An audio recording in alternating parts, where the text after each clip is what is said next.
To start off with, I'd like to introduce Lieutenant Colonel Alfredo Ascania. Thank you.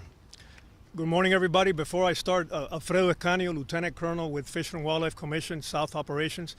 I'd like to start by acknowledging our partners here today, Sheriff Chronister with the Hillsborough County Sheriff's Office, Tampa PD, our fire partners, and Coast Guard. This is a team effort, and we appreciate the collaborative effort here today. So Memorial Weekend is once again upon us. As we like to say in Florida, Memorial Weekend is probably the busiest boating weekend of the year, but in Florida, boating is a year-round event. But there are some key things that we like you to focus on during this busy boating holiday. Boating safety and safety equipment, right? Make sure that you check your safety equipment before going out on your vessel. There's often times where it's been a couple months that you haven't used your boat. Check the safety gear. Check the status of your life jackets. Check your whistle. Check your flares, fire extinguisher. Make sure they're in serviceable condition before you go out on your boat. Secondly is weather. We ask you to monitor the weather. As we all know here in Florida, weather can change in a matter of 10 to 15 minutes. So be cognizant of the weather. Look at the meteorologists, what they're saying prior to you heading out and enjoying the waterways. We want you to enjoy the waterways. We want you to have a good time. We want you to enjoy, the many things that Florida has to offer, but make sure that you're paying attention to that weather so you don't get caught in a tough situation out there. The last thing I want to touch on is personal watercrafts, right? We commonly refer to them as jet skis. They're a piece of equipment that operates at a high rate of speed. They're highly maneuverable. You don't have a whole lot of protection. So if you're going to be out there operating a personal watercraft, be careful with the amount of traffic on the waterways. Be cognizant of your skill level as you're using that personal watercraft. Once again, they operate at a high rate of speed and you have very little protection. So we want you to be safe as you're operating a personal watercraft. Thank you very much. Sheriff? Thank you, Colonel. Good morning, everyone. I'm Hillsborough County Sheriff Chad Chronister. I, too, have to start by thanking all the agencies represented here today. It's these collaborative efforts that help the response to any type of emergency situation that we have out here in our waterways, almost precision in nature. Also, those efforts that help to keep our waterways safe is because of all the proactive efforts that we continue to take to make sure that boaters are safe out here on the waterways. I think the waterways here in Tampa Bay have never been safer at a time when the state has reached over 1 million registered voters. So there's more boaters on the water than ever. So you're here in Florida, you want to enjoy the climate, you want to enjoy the weather, the water, take your family, your friends, your loved ones out. What should you consider? First and foremost, the weather. Make sure the seas aren't too rough where it's going to ruin the enjoyment of anyone on that boat and put anyone's life at risk. Number two, we know the weather here in Tampa can change on a moment's notice. Make sure you continue to monitor the weather, that again, you don't put your passengers at risk by being caught in one of these Tampa Bay storms. Having that critical safety equipment is always important, and I think more critical that we can never emphasize this message of enough and emphasize it more importantly than ever is not being impaired when you're out here on the water operating one of these watercraft. It's a recipe for disaster. We had 3 fatalities out here on the waterways last year, and that's 3 fatalities too many. Fatalities that can be prevented. There is no special provisions when you're out here in the water operating a boat. It's the same as on land when you're going to operate a vehicle. The presumptions of being under impairment are exactly the same. We too want everyone to come out here and enjoy it. Enjoy it. That's why we have the watercraft out here. Please, we're asking everybody, do it safely. Don't be that person that's putting the passengers on your vessel or other watercraft at risk because you decide to be impaired. Things on the water happen even faster than here on land. Don't be that person that's going to find yourself spending your holiday weekend in one of our jails. Thank you. Good morning. I'm Petty Officer First Class Ayla Hudson with Coast Guard Public Affairs in Tampa Bay. We want to thank everybody for coming and our partners for being here with us. One of the things that we would like to stress is having a kill switch or a safety switch on your vessel.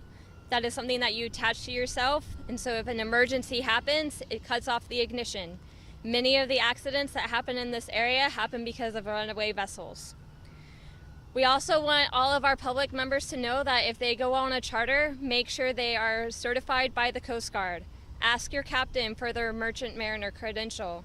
All right, you have a right to know, and you should not get underway with someone who is not licensed by the Coast Guard.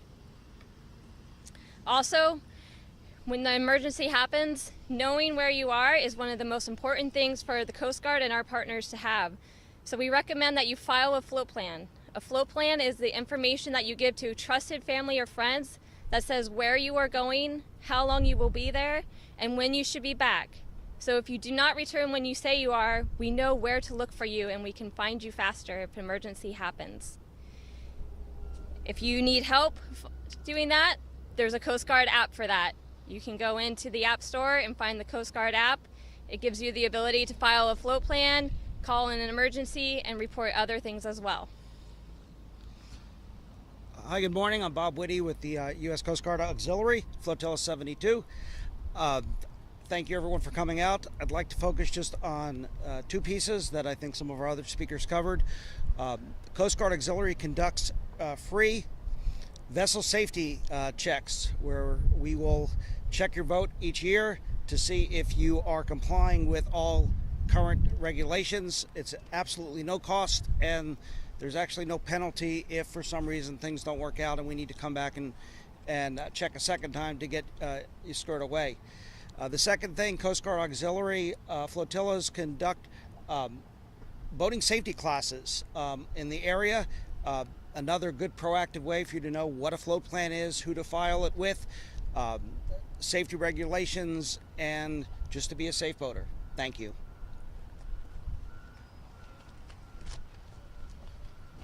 Good morning, everyone. On behalf of Chief Mary O'Connor, I'd like to thank everybody for joining us today. I'm Major Rich Mills with the Tampa Police Department Special Operations Division. I'm happy to be here alongside our law enforcement and military partners as we prepare for what we expect to be a busy Memorial Day weekend. I'd like to discuss information related to search and rescue, what to do if you're in distress, and some basic safety, boater safety information. First of all, know the difference between distress versus breaking down. If you're in distress, meaning your vessel is sinking or you have a medical emergency, VHF 16 is a designated emergency channel, which is monitored by both the U.S. Coast Guard and local law enforcement agencies. If you're broke down, meaning your engine stopped working and you do not have a medical emergency, then just contact a reputable tow company and they'll assist you in getting your vessel back to land safely. Please make sure you have safety items on board at all times. Some of these safety items are flares, United States Coast Guard approved portable flotation devices, Type 4 flotation devices, a fire extinguisher, a horn, or a whistle. To all jet skiers, just know that you must wear portable flotation devices at all times, which must be fastened and must have a sound-making device attached. Just be sure that the cutoff cord for the jet ski is attached to either the flotation device, your clothing, or your person. Remember, anyone operating a vessel and born on or after January 1st, 1988, again, that's January 1st, 1988, you have to have a boater ID card. If you have any questions or concerns or anything like that, just go ahead and visit myfwc.com. That's myfwc.com, and that'll provide you additional information. Lastly, be kind, be courteous, and be safe. Thank you. Good morning, everybody. I'm Captain John Bogish with Tampa Fire Rescue. On top of the important information that's already been provided, what I would like to add is, should a boater find themselves in distress or in need of calling assistance for another vessel, one of the most important things that they have to relay to the law enforcement agency, the Coast Guard or 911 dispatcher, is the location of that emergency. Out on the water, we don't have the advantages of roadway signs and intersections and things like that. Closest landmarks. Be vigilant about where you're at all times. The other thing, which is a huge benefit to us now, is we have the modern technology that allows almost everybody, including everyone with a cell phone, to give a latitude and longitude coordinate. Of course, the modern navigation electronics that are on vessels nowadays have that capability. However, a lot of people aren't aware that the cell phones we all carry around also have that capability built into the operating system itself. On Android, Google Maps, if you just simply bring up Google Maps and drop a pin at your location, at the very top of that screen, it's going to give you that latitude and longitude. That's the information you need to relay. With the Apple Maps, if you drop a pin and just scroll down slightly down the screen, again, you're going to get that numeric latitude and longitude information. Again, I wish everybody a safe holiday weekend, a safe boating season, and thank you.